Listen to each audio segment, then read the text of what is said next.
રેખા માલકાની અને જોઈએ આજના સમાચાર।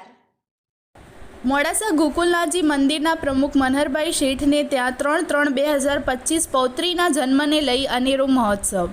મનહરભાઈ શેઠ છેલ્લા 20 વર્ષથી શ્રી ગોકુલનાથજી મંદિર મોડાસામાં સેવાઓ આપી રહ્યા છે। તેઓની સાથે તેમના માતા પિતા કુટુંબીજનોના આશીર્વાદ તથા શ્રી ઠાકોરજીની અસીમ કૃપા રહેલી છે। તેમની સેવાભાવી પ્રવૃત્તિથી મોડાસામાં ખૂબ નામના મેળવેલ છે। મનહરભાઈ એક પૃષ્ટિ જીવ વૈષ્ણવ છે। તેઓના પ્રેમાળ સ્વભાવે સાચા વૈષ્ણવની ઓળખ આપે છે। તેમના બંને પુત્રને ત્યાં લક્ષ્મીના અવતાર સમી પુત્રીનો જન્મ થયેલ છે। ગત વર્ષે મનહરભાઈ તથા તેમના ધર્મપત્ની ઓસ્ટ્રેલિયા ખાતે હતા ત્યારે તેમની પુત્રવધુ દીપલનો ફોન આવતા જાણવા મળ્યું કે લક્ષ્મી રૂપી પુત્રીનો જન્મ થયો છે। જે આનંદના સમાચાર સાંભળી ખુશીનો પાર ન રહ્યો। આ વાત અહીંયા અટકતી નથી। આ સાથે એક અજબ ગજબની ઘટના જોડાયેલ છે જે કદાચ ગુજરાતભરમાં પ્રથમવાર હોઈ શકે છે। પુત્રવધુ દીપલ તેજેન શેઠને ત્યાં બાળકનો જન્મ થતાં પહેલાં શ્રી ઠાકોરજીની કૃપા તથા સાચું સસરામાં આશીર્વાદથી દીપલબેને આવનાર બાળક માટે મનમાં એક ભાવ જાગ્યો કે મારા આવનાર બાળક માટે હું કંઈક નવું કરી બતાવું। આ પ્રેરણા દ્વારા દીપલબેને ગીતાના તમામ અધ્યાયના પાઠ નાના બાળકને પહેરાવવાના સદરા ઉપર લખી એક નવો ઇતિહાસ સર્જ્યો છે। આ સાથે તેમણે 1 મહિના સુધી સતત ગીતાના અધ્યાય પાઠનું વાંચન કરી એક આવનાર બાળક પર શ્રી ઠાકોરજીની કૃપા બની રહે તેવું અવિરત કાર્ય કર્યું છે।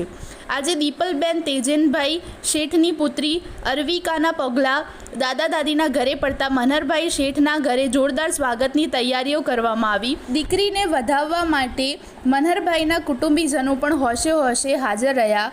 ગુલાબના ફૂલોના હાર અને ફૂલોની જાજમ બિછાવી ભવ્ય વધામણા કરવામાં આવ્યા। હાજર સૌમાં આનંદની લહેર જોવામાં આવી। આ એક અનોખી રીત દીપલબેન દ્વારા પોતાના બાળકને જન્મ આપતા પહેલાં અને પછીની તમામ ઘટના ખરેખર ગુજરાતમાં પહેલીવાર બની હશે। આ એક પૃષ્ટિ જીવ વૈષ્ણવની અનોખી રીત દરેક સમાજને પ્રેરણારૂપ બનશે।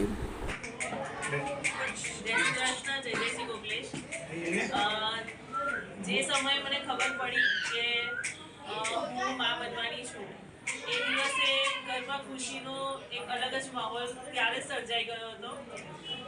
એ વખતે બસ એક પહેલેથી જ બધા એવું કહે કે ભગવદ્ ગીતા વાંચો તો બહુ સારું એમ। તો એ વખતે પહેલાં સ્ટાર્ટિંગમાં વાંચ્યું, પછી વાંચતા વાંચતા એવો વિચાર આવ્યો કે હું આ વાંચું તો છું પણ કંઈક અલગ કરવું છે કે જે પણ બાળક આવશે તો એના માટે એકવાર લખવાની શરૂઆત કરી। તો પહેલાં શરૂઆત કરતાં પહેલાં વિચાર કે પહેલાં લખું। પહેલાં મમ્મી પપ્પાને વાત કરી કે મારો વિચાર છે કે આપણે આવું કરીએ કંઈ। તો મમ્મી પપ્પાએ તરત જ હા કહ્યું કે હા ચલો આપણે શરૂઆત કરીએ। તો યમનાષ્ટકથી શરૂઆત કરી લખવાની। પછી ધીરે ધીરે બસ ગીતાને એક અધ્યાય બીજો અધ્યાય લખવા ગઈ। એમ કરતાં કરતાં બસ 1 મહિનો લખ્યું ત્યારે એક અલગ જ શરીરમાં એકદમ આનંદ થઈ ગયો કે આપણું જે પણ બાળક હશે એકદમ તેજસ્વી અને એકદમ અલગ રીતે એ આવશે અને કંઈ પણ આગળ જતાં તકલીફ આવશે તો પણ આપણને હિંમત મળશે। તો બસ એમ કરતાં કરતાં હું 18 અધ્યાય લખતી રહી અને તમે જોઈ શકો છો કે મેં બધા ઝબલા પર જ લખ્યું છે। એટલે એવું વિચાર્યું કે એ જ વસ્તુ હું એને પહેરાવીશ તો બસ એનામાં એ રીતના સંસ્કાર આવશે એનામાં। બસ આટલા મમ્મી પપ્પાએ કીધું 35-36 વર્ષ અમારે એક બાળક આવે છે તો બસ કંઈક અલગ જ કરવું હતું। બસ એ જ સારી ભાવનાથી ભગવાનની ઈચ્છાથી બસ આ સક્સેસ થયું બધાના સપોર્ટથી મને। બસ બીજું તો કંઈ નહીં કહી શકું। આપના પ્રેરણા ક્યાંથી મળી?